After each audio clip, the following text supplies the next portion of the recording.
given the talk in Bombay, I've given the talk in Chennai, I've given in other parts of India, and we find there that tens of thousands have attended. In Bombay, about 20,000, in Chennai, a similar number, and other parts of India. And many non-Muslims have attended. Many Hindus have attended, thousands of them. And many of them told me that, Brother Zakir, there was a person, just a comment, that what I did not know about Hinduism in the past 40 years of my life, I have learned in the past 4 hours. I follow the guidance of the Quran of Surah Al-Imran, chapter 3, verse 64, which says, Ta'ala ila kalmitin sawa'im bainakum. Come to common terms as us and you. Which is the first term? Allah na'budu illallah. That we worship none but one God. What we realize, that I don't believe in interfaith dialogue. We say that Hinduism is the same, Islam is the same, Christianity is the same. This is just a gimmick. If I ask the Hindu Pandit, will you become a Muslim? He'll say no. If I ask the Muslim, will you become a Christian? He'll say no. If I ask the priest, will you become a Hindu? He'll say no. So what is same? It's not same. We have to agree that there are differences, but there are similarities also. Let us agree at least to follow the commonalities. What is different, keep it aside. So what I say, that take all the religious scriptures, whether it be the Bhagavad Gita, whether it be the Veda, the Upanishad, the Bible, the Quran, at least what is common, what is different, keep it aside, we can discuss some other time, but at least what is common, let us agree to follow it. And I've given the talk and I've showed so many similarities. So many. So you can refer to my video cassette.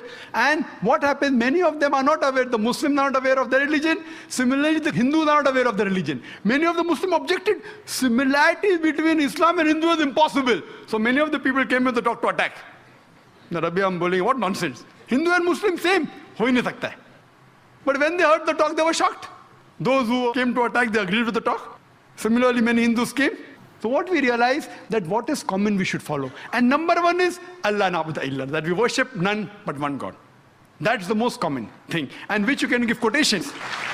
And we can give quotation from the Vedas, from the Bhagavad Gita.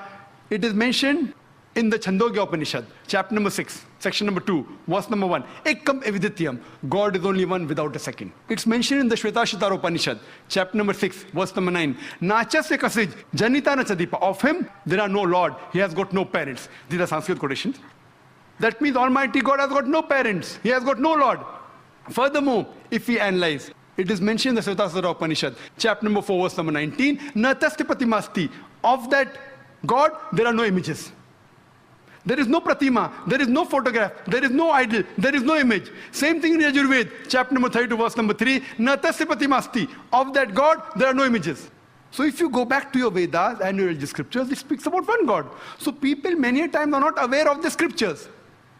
And when the question, just a couple of days back, I had given an interview to Star News. They asked me, Brother Zakir, what is your view regarding Vande Mataram? Can the Muslims say or not? I said, what do the Muslims say? I'll come to it afterwards. I'll first tell you what the Hindu scriptures say. He was shocked. What do I mean by that? I said, if anyone who's a scholar of the Veda agrees that God has got no pratima. So when you say Vande Mataram, that this country is my mother and you call it God, a person who's a scholar, I'm not talking about the normal people who don't know about the scriptures. But you ask a scholar, he will say that Vande Mataram goes against the Vedas. Because Vande Mataram in no less than 3 places it says, I bow down to thee. I worship thee. If you see about the Arya Samaj and you see the various top scholars, they think according to the Vedas, idol worship is not permitted. There are verses in Bhagavad Gita, chapter number 7, verse number 20, which says that you should not do idol worship. So here when we go back to your scriptures, unfortunately, they believe in a form of pantheism. So even according to the Vedas, if you're a good scholar, this song, Vande Mataram, that I bow down and I worship thee, as I quoted in Sanskrit about Upanishad, it's against. Even in Islam, there are 12 lines which are objectionable. 3 times it is said, Vande Mataram.